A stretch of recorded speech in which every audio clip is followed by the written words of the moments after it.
Hi, y'all, and happy end of semester to each and every one of you. My name is Michaela Archer, and I am keeping my informative speech topic on AI. I am so impressed by it, I am so intrigued by it, and I am so into it. I wish we were all in class right now so I can ask each and every one of you to hold your hand up and ask yourself, have I used AI today? And most likely the answer is going to be yes, because everyone uses AI dozens of times without even realizing it. When they're first waking up and getting out of the house, getting to school or work, and they've used Pandora already, they've used Siri already, they've used Maps or Google already. So people use it dozens and dozens of times, and they don't think they are using it because they're not on ChatGPT or they're not on Grammarly. But AI is so much more than that. So I just want to let you know that it is not just your social medias and not just your super extra helping tools in college. They're just a couple examples. So I wanted to know as well as if you were surprised that AI and the dream of AI started right after World War II.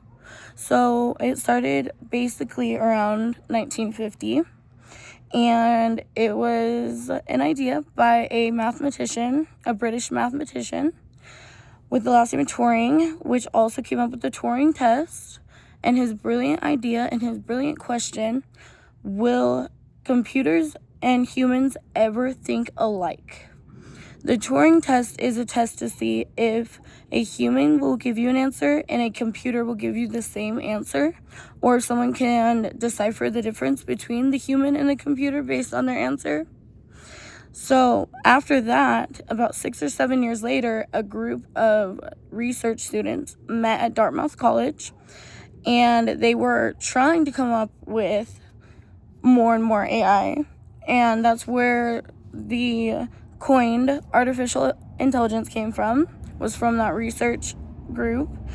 However, it wasn't for the lack of ideas. They had a lot of ideas. They just didn't have the way to get there. They didn't have the money for it. The computers weren't fast enough. The data couldn't store enough. They couldn't get to point A to point Z without getting through the rest of the alphabet first. And so it's kind of crazy to think about now. All we have to do is ask the computer a question, and we do get to Z now. However, we can find out B through Y, and we can also ask the computer, can you show me B through Y? So if you ask the computer what a math problem is, what the answer will be, and you ask it, give me all the filler too. I want all that filler too, because I want to know exactly how you got there. And you print that out, and then you take your own and you write your notes and how it took you to get there and print that out. You can ask yourself, do I know the difference between a computer and a human? And to me, it'll be very, very, very, very much alike. I have tried this test before with my friends as something fun, which I know might be lame to some people, but that's what I consider a good time.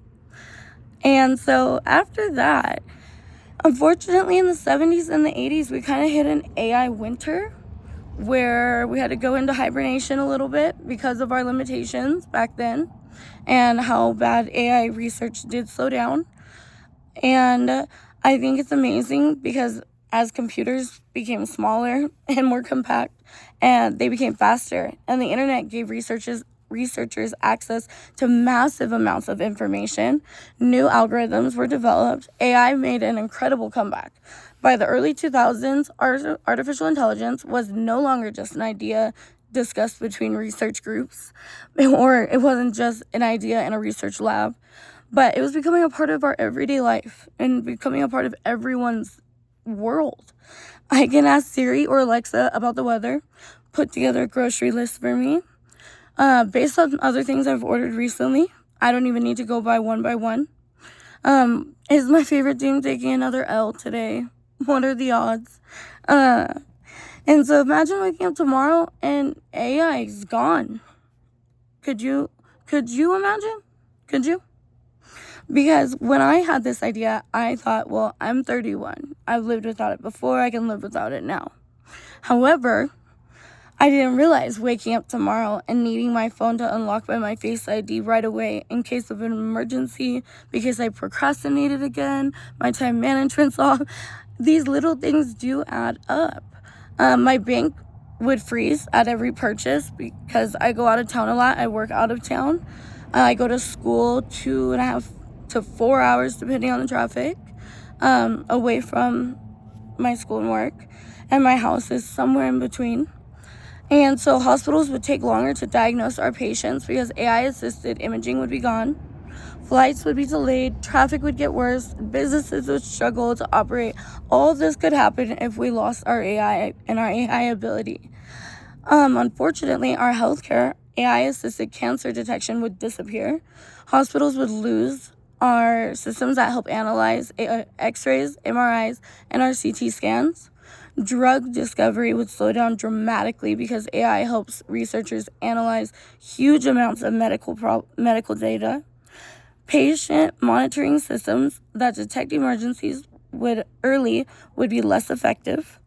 For transportation, our self-driving vehicles and advanced driver assistance features like lane keeping and automatic emergency braking would stop functioning. Airlines would lose AI systems that help optimize routes and schedules. Traffic management systems would become much less efficient, increasing congestion. So banking and businesses, our banks would have a harder time detecting fraud, like I had said before. Customer service chatbots would disappear, so we'd have to wait on the phone again for our 120th place in line, where the operator promises not to forget about us, but somehow we're still on hold 5 hours later. Businesses would lose demand forecasting and inventory prediction tools. Online shopping recommendations would stop, making it harder for companies to personalize your experience. For communication, Google Translate and other translation tools would lose much of their capability. I feel like a lot of us are inclusive now, and we are included, and it's a lot easier to connect with our neighbor using translation tools. Our safety and our security is one of the main things I'm worried about, like our cybersecurity and our housing security systems, and watching our kids at home safe on the monitor while we are at work or we are away. So in conclusion, today we've looked at where artificial intelligence began, how it evolved from just an idea by Turing in the 1950s into the technology we use today, and how it impacts industries like healthcare, transportation, business, communication, and public safety. When I started this speech, I asked you how often you use AI.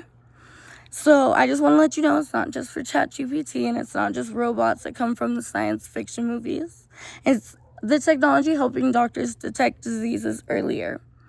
It's protecting our bank accounts from helping fraud, helping emergency responders react faster, guiding us through traffic, recommending the next movie, and unlocking our phones. So from something small to something big, AI has come so far, and it helps us in so many different ways. This all started from a simple question. Could a machine ever think like a human? Isn't that incredible?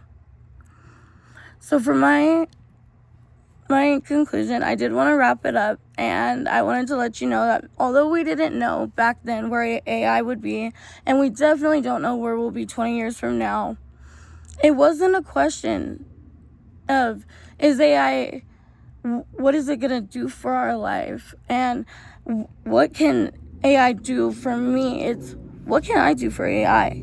How can I help us get further by using this incredible tool?